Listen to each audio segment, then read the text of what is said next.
जहाँ डूबता है ना तो बेचैनी हो जाती है।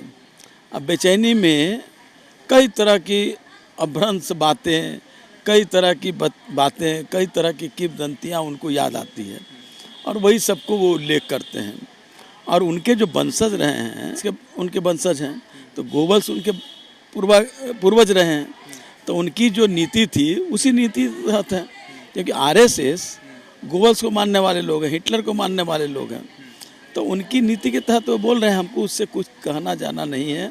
हम लोग बड़े ही मजबूती के साथ यूनाइट हुए और देखिए आगे और होगा। मोदी जी अकेले नहीं फर्क पड़ रहा है तब मिठाई बांटे, खुशी मनाए। ये बोलने क्या जरूरत है, खुशी मनाए। कि उनको लग रहा है कोई फर्क नहीं पड़ रहा है तो वो क्यों विलाप कर रहे हैं, विधवा विलाप जो कर रहे हैं। उनको खुशी मनाना चाहिए, लड्डू बांटना चाहिए, आप लोग को पार्टी देना चाहिए। कह रहे बाराती तैयार है, विपक्षी दलों का दूल्हा कौन है पता नहीं। उससे वो क्यों परेशान है? उनको लग रहा है ना कि हम लोग कहीं नहीं हैं, उन्हीं का शासन आएगा, तो वो बेचैन क्यों हैं? ये व्याकुल भारत के लोगों को मैं कहना चाहता हूँ कि वो पार्टी दें, मिठाई बांटें, गुलछर्रे उड़ाएं, पटाखा छोड़े, इसी में वो अपना समय गंवावें। बिहार के राजनीतिक माहौल में सियासी तूफान आया हुआ है। अपने कार्यालय के बाहर एक पोस्टर लगाया है कि परिवारवाद से जुड़े हुए और भ्रष्टाचार में लिप्त जो है सभी पार्टियां जो है बिहार मतलब देश का विकास करना चाहती है। श्याम रजक जी है, राष्ट्रीय जनता दल के बड़े लीडरों में से आते हैं और लगातार जो है अपनी बात रखते हैं। श्याम जी, आप लोगों का कल बड़ा मतलब कि बैठक हुआ, सफल हुआ, और सवाल ये है कि लोग ये कह रहे हैं भाजपा के कि इतने सारे जो है लोग इकट्ठा हो गए मगर सियार के गर्दन में घंटी कौन बांधेगा, ये सवाल पूछ रहे हैं। दिक्कत ये है कि जब जहाँ डूबता है ना तो बेचैनी हो जाती है। अब बेचैनी में कई तरह की अभ्रंश बातें, कई तरह की बातें, कई तरह की किंवदंतियाँ उनको याद आती है और वही सबको वो उल्लेख करते हैं। और उनके जो वंशज रहे हैं वो गोरबाचौफ के वंशज हैं।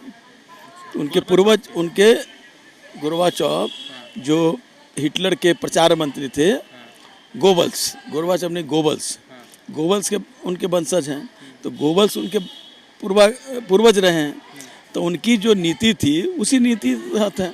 क्योंकि आरएसएस गोवल्स को मानने वाले लोग हैं, हिटलर को मानने वाले लोग हैं, तो उनकी नीति के तहत वो बोल रहे हैं हमको उससे कुछ कहना जाना नहीं है। हम लोग बड़े ही मजबूती के साथ यूनाइट हुए और देखिए आगे और होगा, तो इनके बाद इनको सड़क पर छटपटाते नजर आएंगे। ये कह रहे हैं कि कुछ फर्क नहीं पड़ रहा है, मोदी जी अकेले नहीं फर्क पड़ रहा है तब मिठाई बांटे, खुशी मनाए। ये बोलने क्या जरूरत है, खुशी मनाए। कि उनको लग रहा है कोई फर्क नहीं पड़ रहा है तो वो क्यों विलाप कर रहे हैं, विधवा विलाप जो कर रहे हैं। उनको खुशी मनाना चाहिए, लड्डू बांटना चाहिए, आप लोग को पार्टी देना चाहिए। कह रहे बाराती तैयार है, विपक्षी दलों का दूल्हा कौन है पता नहीं। उससे वो क्यों परेशान है? उनको लग रहा है ना कि हम लोग कहीं नहीं हैं, उन्हीं का शासन आएगा, तो वो बेचैन क्यों हैं? ये व्याकुल भारत के लोगों को मैं कहना चाहता हूँ कि वो पार्टी दें, मिठाई बांटें, गुलछर्रे उड़ाएं, पटाखा छोड़े, इसी में वो अपना समय गंवावें। जी ने कल कहा प्रेस कॉन्फ्रेंस के बीच कि हम मजबूत हैं और भाजपा को चित करने के लिए तैयार है, तो क्या 2024 में राहुल जी कोई बड़ा रोल प्ले कर रहे हैं? देखिए, लालू जी मजबूत थे, मजबूत है और मजबूत रहेंगे। मजबूत शरीर से ही नहीं होता है, मन से होता है, मस्तिष्क से होता है। लालू यादव जी ने मन और मस्तिष्क के आधार पर ही उनके रथ को रोकने का काम किया था। कभी भी दलित पिछड़े की जब भी सवाल आए, लालू जी सबसे अग्रणी भूमिका अदा की है और आगे भी भूमिका अदा करें। सवाल अभी विधानसभा में तो आप सबसे बड़ी पार्टी हैं, लोकसभा में एक सीट नहीं है राजद का पूरे बिहार में।